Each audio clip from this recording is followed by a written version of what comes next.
Assalamualaikum warahmatullahi wabarakatuh.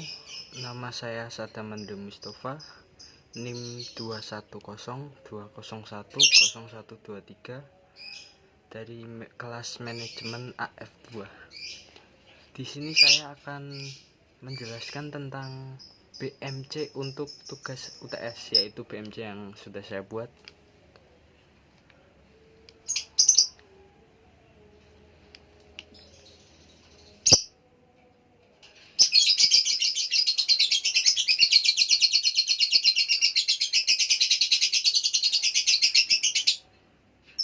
Nah, yang pertama yaitu customer segment atau target konsumen. Untuk target konsumen bisnis saya kali ini yaitu orang 18 plus pencari rokok murah yang dibandingkan harga dengan minimarket itu jauh lebih murah, dan juga para pencari rokok eceran, karena nggak semua orang mau atau bisa untuk membeli rokok secara pak-pakan. Nah, untuk kategori orang yang di atas 18 plus itu tidak ada kayak ketentuan. Semisal ada orang yang membeli gitu, kita nggak tahu umur sebenarnya berapa, tapi kita tetap melayani, tapi sesuai dengan ketentuan atau aturan yang diberlakukan dalam dalam kemasan rokok itu, bahwa hanya diperbolehkan untuk usia 18 tahun ke atas. Yang kedua yaitu customer relationship. Customer relationship itu bagaimana cara mereka mendapatkan barang dari bisnis kita. Yaitu misal ada seseorang yang membeli rokok dengan harga satu batangnya itu 2.000. Nah, orang yang membeli dengan harga 10.000, dia tidak mendapatkan 5 batang, tapi dia mendapatkan ekstra 1 batang, yaitu 6 batang totalnya. Yang kedua, harga ditentukan oleh penjual.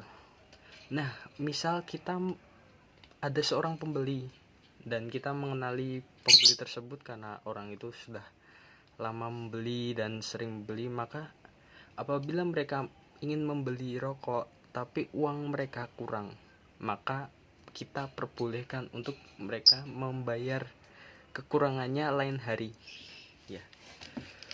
Yaitu selanjutnya channel itu gimana produk kita bisa sampai ke customer. Yang pertama, para pelanggan tetap. Kenapa para pelanggan tetap? Misal ada satu anak muda yang berasal dari tongkrongan, dia ingin membeli rokok, dia sering membeli rokok di tempat kita karena harganya yang terjangkau.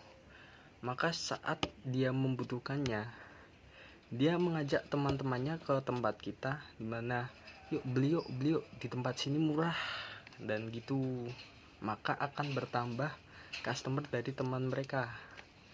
Yang kedua, kios rokok milik sendiri. Ya, karena kita menjual barang kita di kios dan kita tidak promosikan melewat media sosial, jadi hanya menunggu di kios saja.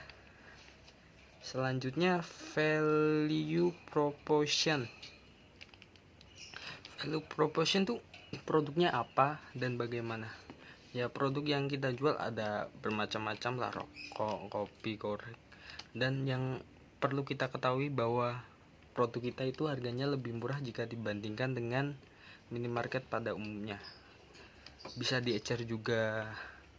Lalu kita buka sampai jam 2 pagi, karena rata-rata minimarket pada jam tersebut kebanyakan sudah tutup, dan maka akan kesulitan bagi orang yang ingin mencari rokok pada jam tersebut. Yang ketiga yaitu key activity. Key activity itu aktivitas bisnisnya apa saja sih? Ya, kalau aktivitas sih kita menjual, dan kalau kita mendapatkan barang itu kita dari supplier, ya, dimana kita kalau membeli barang dalam jumlah banyak, maka harganya akan berbeda jika kita membeli barang dalam harga satuan. Yang ketiga yaitu key partner. Key partner itu mitra kerjanya siapa saja sih? Siapa yang bekerja sama dengan kita untuk menjalankan bisnis tersebut? Yang pertama yaitu tentunya penyuplai rokok. mensuplai kopi kemasan, dan karena kios kita tidak hanya menjual rokok tapi juga menjual kopi kemasan dimana bisa dibuat di tempat jika orang tersebut menginginkan. Lalu korek dan pemantik api. Selanjutnya key resource. Key resource yaitu sumber dayanya apa sih yang untuk menjalankan bisnis tersebut. Tentunya yang pertama tempat penyimpanan. Tempat penyimpanan di mana kita menyimpan barang-barang kita yang telah dibeli. Karena tempat penyimpanannya. Karena semua barang itu semua barang yang ingin kita jual tidak bisa hanya ditempatkan atau disimpan dalam satu tempat saja. Misal disimpan di kios saja. Itu pasti bakalan memenuhi tempat untuk berjualan kita. Yang kedua tentunya kios berjualan, karena itu merupakan salah satu tempat untuk kita menjalankan bisnis tersebut. Selanjutnya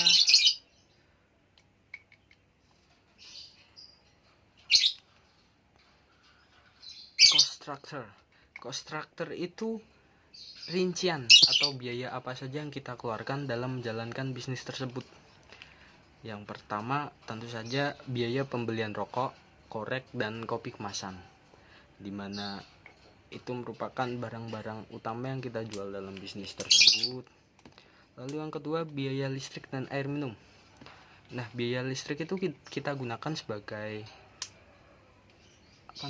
untuk menyalakan lampu pada kios kita, dan juga ketika orang ingin meminta membuatkan kopi panas, kita menyediakan dispenser di sana dan juga air minum, dimana ketika orang ingin membeli kopi panas kita akan membuatkannya secara langsung di sana. Dan oleh karena itu kita membutuhkan yang namanya biaya listrik dan air minum. Lalu selanjutnya yang terakhir revenue stream. Revenue stream itu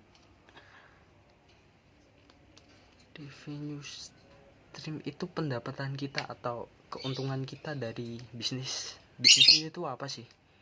Nah, keuntungan kita itu yaitu kita berasal yang utama penjualan rokok bungkus maupun eceran. Nah, yang kedua itu ada penjualan kopi kemasan, dan juga bisa dibuat di tempat maupun beli sasetannya saja. Lalu yang terakhir penjualan korek maupun pemantik api, dimana rokok dan korek itu merupakan satu kesatuan yang tidak bisa dipisahkan, karena jika tidak ada salah satunya maka kita tidak bisa melakukan aktivitas yang namanya merokok. Baik, itu